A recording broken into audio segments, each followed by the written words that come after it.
Guys आजकल social media पर modern dating और जेंडर इक्वालिटी को लेकर एक बेहद ही गर्मा गर्म बहस छिड़ गई है। इस पूरे बवाल की शुरुआत हुई है मशहूर स्टैंड अप कॉमेडियन और बिग बॉस 19 के कंटेस्टेंट प्रणीत मोरे के एक रीसेंट क्राउड वर्क शो से।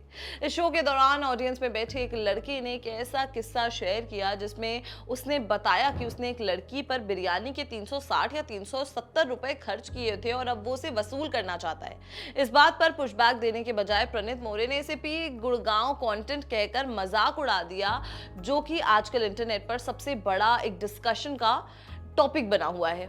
गाइस इस पूरे मामले ने एक बेहद ही पुरानी और संगीन चिंता को दोबारा सबके सामने लाकर खड़ा कर दिया है।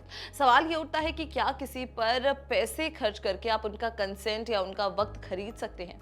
ऑडियंस में बैठे उस लड़के का बयान कोई आम बिरयानी का मजाक नहीं था, बल्कि ये दिखाता है कि कैसे कुछ लोग आज भी डेटिंग को एक मार्केट ट्रांजैक्शन की तरह देखते हैं। उन्हें लगता है कि अगर उन्होंने किसी लड़की पर थोड़े बहुत पैसे खर्च दिए हैं तो लड़की पर एक ऑटोमेटिक कह सकते हैं ऑब्लिगेशन यानी कि एक कर्ज बन जाता है जिसे उसे हर हाल में चुकाना पड़ेगा, जो कि पूरी तरीके से गलत है। अगर हम मॉडर्न डेटिंग के डिस्कोर्स को ध्यान से देखें तो आज भी एक हैरत अंगेज संख्या में मर्द डेटिंग को एक फाइनेंशियल इन्वेस्टमेंट की तरह ट्रीट करते हैं। वो अपना कीमती वक्त, पैसा, अटेंशन और एफर्ट इन्वेस्ट करते हैं और बदले में रिटर्न्स की उम्मीद रखते हैं। और आप भी जानते हैं किस तरीके के रिटर्न्स। जब उन्हें लड़की से वो सब चीजें नहीं मिलती जो वो चाहते हैं तो वो उनसे नफरत करने लग जाते हैं और उन्हें बुरा भला बोलने लग जाते हैं। उनकी लैंग्वेज भले ही फ्लेक्सिबल हो सकती है, जैसे कि मैंने डिनर पे किया था या मैंने गाड़ी से ड्रॉप किया था, लेकिन उनके दिमाग में अंदर का सेंटिमेंट हमेशा यही रहता है कि सामने वाला उनका कर्जदार हो चुका है 360 या 370 रुपए के लिए, एक बेसिक अमाउंट के लिए।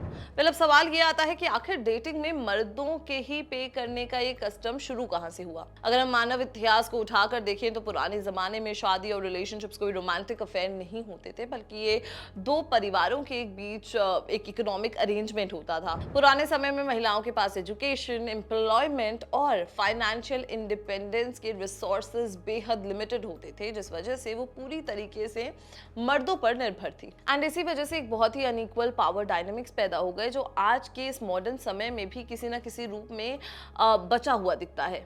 भले ही हमारी सोसाइटी बहुत मॉडर्न हो चुकी है, लेकिन कोर्टशिप के पुराने नियम आज भी फॉलो किए जाते हैं। आज भी मर्दों से ही उम्मीद की जाती है कि वो पहला कदम उठाएंगे और डेट्स के लिए पे करेंगे, क्योंकि उन्हें खुद को एक अच्छा प्रोवाइडर साबित करना होता है। इंटरनेट पर ऐसा लोगों का कहना है कि बहुत कम लड़कियां हैं जो मर्दों को अप्रोच करती हैं, जिस वजह से पूरी बात घूम फिर कर मर्दों पर ही आ जाती है। कुछ मर्द तो इसे कॉमन कर्टेसी या शिवलरी समझकर इज्जत से बिल पे कर देते हैं, लेकिन कुछ ऐसे भी हैं जो इसे एक कीमत समझते हैं जिसे चुकाकर उन्हें लड़की से अपना मतलब निकालना होता है। इस पूरे मामले पर एक बेहद ही इंटरेस्टिंग रिसर्च भी सामने आई है जो साल 2011 में पब्लिश हुई थी, जिसका नाम था यू ओ मी। स्टडी के मुताबिक मर्द किसी महंगी डेट के बाद सेक्सुअल फेवर्स की उम्मीद महिलाओं से कहीं ज्यादा रखते हैं। वहीं दूसरी तरफ जब डेट सस्ती होती है या बिल स्प्लिट किया जाता है तब महिलाओं पर किसी भी तरीके का कोई प्रेशर नहीं होता। इससे ये साफ पता चलता है कि भले ही लड़कियां किसी भी महंगे डिनर को सेक्स के साथ लिंक नहीं करती हैं, लेकिन फिर भी उनके ऊपर मेल एक्सपेक्टेशंस को पूरा करने का एक अनजाना प्रेशर हमेशा बना रहता है। प्रणीत मोरे के उस फैन ने जिस बेशर्मी से अपने पैसे वर्थ ना होने की बात की थी, वो दिखाता है कि वो एक इंसान से इंटरैक्शन को एक बैड परचेज की तरह देख रहा था। ये एक ऐसी गंदी सोच है जिसका सामना महिलाओं को अक्सर करना पड़ता है, जहां एक 360 रुपए की बिरयानी की प्लेट को महिला के शरीर के साथ तोला जाता है। इस बात की गंभीरता और स्टूपिडिटी को समझ ही नहीं पाई। गाइस सच तो यह है कि कंसेंट को किसी बिरयानी, बुके या बेसिक डिसेंसी से खरीदा नहीं जा सकता और बिना फ्री विल के दिया गया कंसेंट सिर्फ एक ट्रांजैक्शन होता है, एक मजबूरी होती है।